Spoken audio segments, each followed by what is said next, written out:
Welcome, everyone, to the Russia Information Session. This program, today, we're going to tell you a little bit about our study abroad program in Russia. With me today are Professor Tom Marullo from the Russian department, as well as two recent returnees, Martin Healy and Charles Sedor. They both studied in Russia last year in spring 2020. So let's just jump right in. So basic program information for this program is that the program itself is located in Moscow, St. Petersburg, or Vladimir. I'll show you on a map here in just a second where those places are. The cohort size tends to be fairly small. Sometimes we have as few as one student go to Russia through Notre Dame, and other times we've had as many as 5 or 6. But again, it's just going to vary from year to year how big the program ends up being. We partner through American Councils of the Teachers of Russian, or ACTR, or sometimes ACIE as they're known. But this is a well-respected, well-established partner of ours through the university. We've been partnered with them for over a decade at this point, and the students have always had an excellent experience. This program itself is a language immersion program. It's one of our most immersive language programs that the university offers, where students typically come back with at least 12, possibly up to 16 credits in Russian. The eligibility for this program is such that you have to have 4 or more semesters of Russian language. Again, with it being so highly intensive in Russian and everything that you do being conducted in Russian, we want to make sure that you have the skill set to succeed on this program.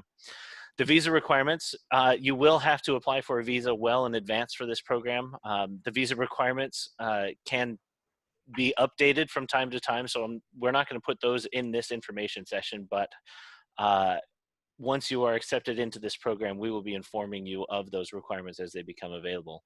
One thing that is fairly consistent, however, is that you cannot be in the ROTC program.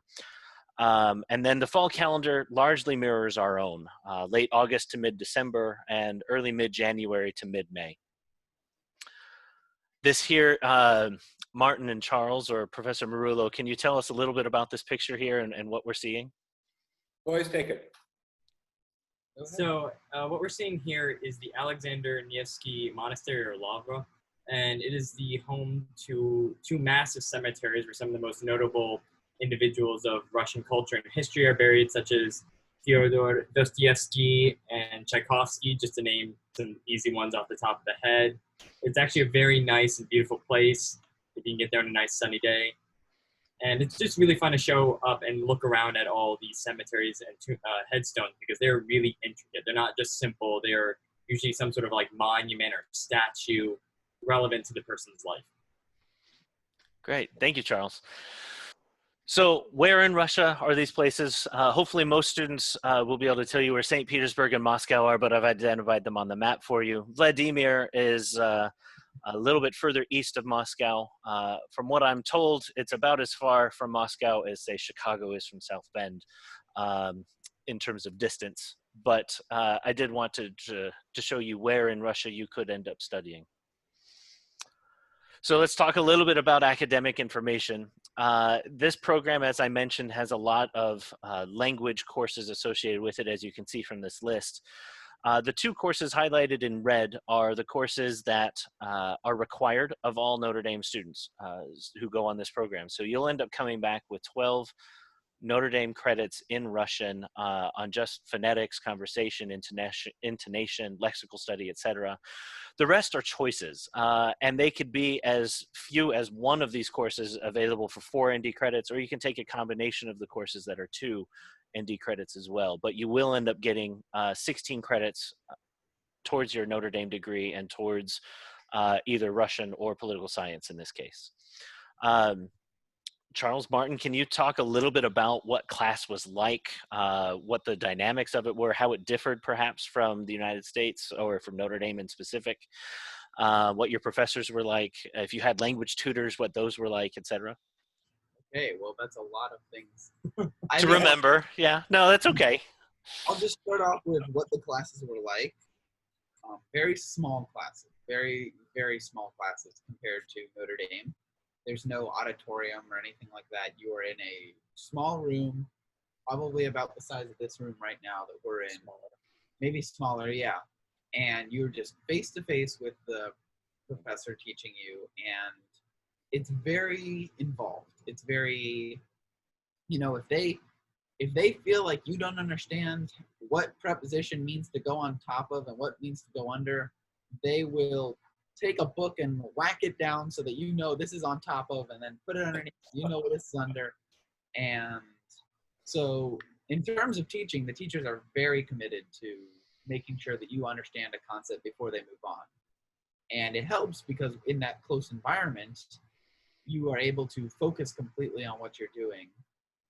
Do you want to talk about the non-classroom, like the tutors? And Yeah, so I had, each of us is given a tutor to help us complete our weekly work, whether it's the excursion assignments, or it's just homework or helping you prepare for a test or going to see some sites around the city.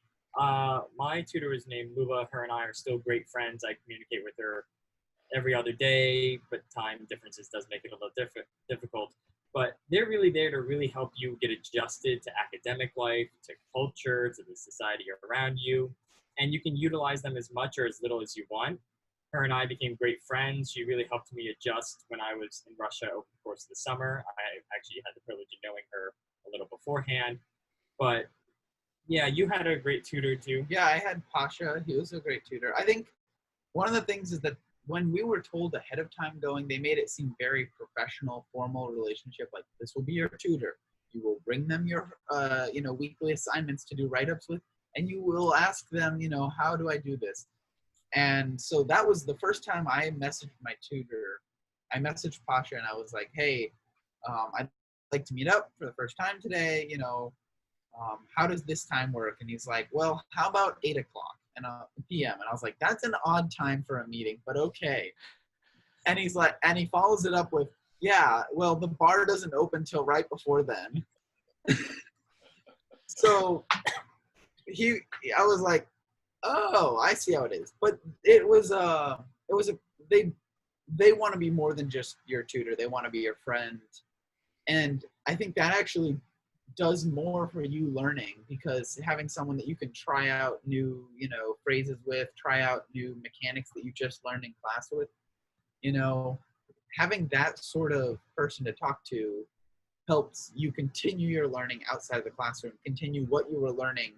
When you're less scared of, the professor judging you for your mistake, you can try it out with someone who, took you to a bar on your first time meeting up. You're responsible, of course. Yes. We had food. Nice. Thanks, guys, for sharing that. I appreciate that. Moving on to the next slide, we're going to talk a little bit about housing and meals. Of course, living in a homestay, that's what that top picture is. Move the picture here so you can see a little bit better. But in a homestay, it's a unique opportunity to live the culture, learn, kind of street Russian as opposed to just, classroom Russian, as it were. Unique histories of the places that you're living in, or the families that you're living with. There is usually a commute associated with that, but that's part of the normal, I think, Russian student experience as well. I will say, in my significant number of years at the university, over 12 years at this point, we have actually only ever had students stay in the homestay. But if a homestay is not really your thing, there is a dormitory option available as well. It is an exclusively student environment, but because of the international nature of the dormitory, it tends to be less of a native speaker environment. Just an FYI, I'll have the students talk about their experience in the housing here in a second, but that second picture is not of a dormitory. I will have the two students talk a little bit about their housing experience, but also what that picture is. Yeah. So I was lucky enough to be in Russia twice. So when I got there, I actually stayed with the same host for a second time, which actually made it sort of nice because I already knew her and we could just pick up right where we left off. And she was like, oh, you look so good, because I guess I was too skinny when I was there the first time. Russian mothers really want to make sure young men have eaten enough. So she was like, oh, you look so good. You speak so well now. And I'm like, I know I didn't speak well the last time. I'm glad that you can now understand me. And we took a taxi home, and it was a very cozy home. She lives by herself in a fairly large apartment. She has 3 bedrooms, which is very rare for most families. She also runs the building, so that sort of helps. She's the building manager. She helps deal with all the paperwork and bureaucracy. But she was a very Soviet woman. She was always like, do you want food? When do you want to eat? Have you had enough? No, you haven't had enough. Here's more anyway. And she was like very on top. And like, I always like to say she's like a very Soviet woman because she was very direct. But didn't mean she was like scary in any way. It's a different sort of experience meeting someone who's so direct with you and knows no English. So, but I really enjoyed it. I'm actually rather sad that I can't be back anytime soon. Yeah, I also really enjoyed my homestay. That's my kitchen. Well, Alexei's kitchen up top there. And so I guess, yeah, I had a lot of the same experiences where, very direct person talking to me. The meals were great. Having him talk to me, or on the weekends, I'd be like, I don't know what to do. And he's like, oh, I know what you're going to do. You're going to go to the Political History Museum. Here's a map. I drew it on the map to take Charles. He's probably bored too. And see if you can get that other girl from up the street to go. Come on, let's get out of here. And but he was always had something else some idea for me to do, and it was great. And I got to see and more of the city, even if he didn't go with me. He only went with me like the first time to show me around because he was a busy guy. But after that, he would send me on places, and then we would come back, and over dinner we would talk about how my day was, or how the Political History Museum was. And so I think having that, I would strongly recommend against choosing the dormitory. And I think how many people do we have? 2 people in our program, not from Notre Dame. 2 people in our program, though, chose dormitory. And one of them did it because she felt like she just didn't want to deal with the hassle of speaking with Russian all the time. And the other one did it because he was nervous about it, and he later regretted it. Yeah. And was trying to switch when we got sent home from COVID. So I think unless you know 100% certain that you will be a dormitory person because you don't want to do it, I would recommend going out, taking that risk, because it's 100% worth it.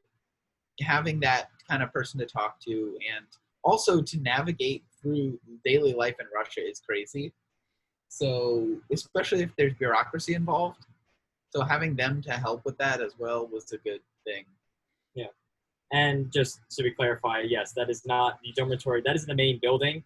The statue there is of the university, not our university, their university. It's not quite as nice.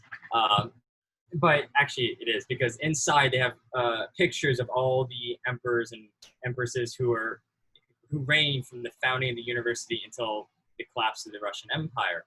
And in front they have a statue of a very famous Professor Ushinsky.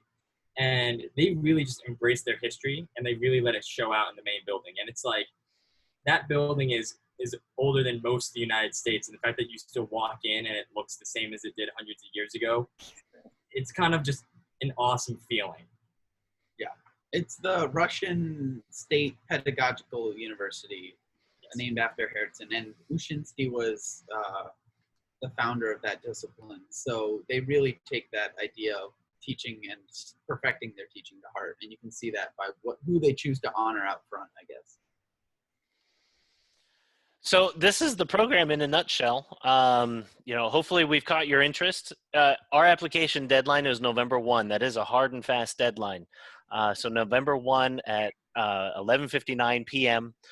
Is our deadline. You can apply via studyabroad.nd.edu. Simply go to studyabroad.nd.edu, select programs, and look for the Russia program. Click on more information, and then you'll be taken to a page where we'll give you even more in-depth information than what we talked about today, as well as a link to apply.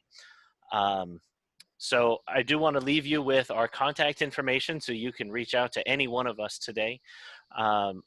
As I mentioned, I'm associate director in the office. My information is there. You can schedule an appointment with us through studyabroad.nd.edu as well. But our returnees who joined us today are Charles Shedor, Martin Healy. Their contact information is there. And it's certainly, of course, Professor Marullo is available as well to talk about how this experience will form you as a student in terms of your language capabilities, the opportunities that you'll have after an experience such as this, as well as how these courses will fit in towards your Russian major or supplementary major. Thank you for joining us today. And of course, we also have our social media accounts there. Follow us for more information on other resources available to all students in study abroad. But thank you for joining us today, and please do reach out with any questions that you have.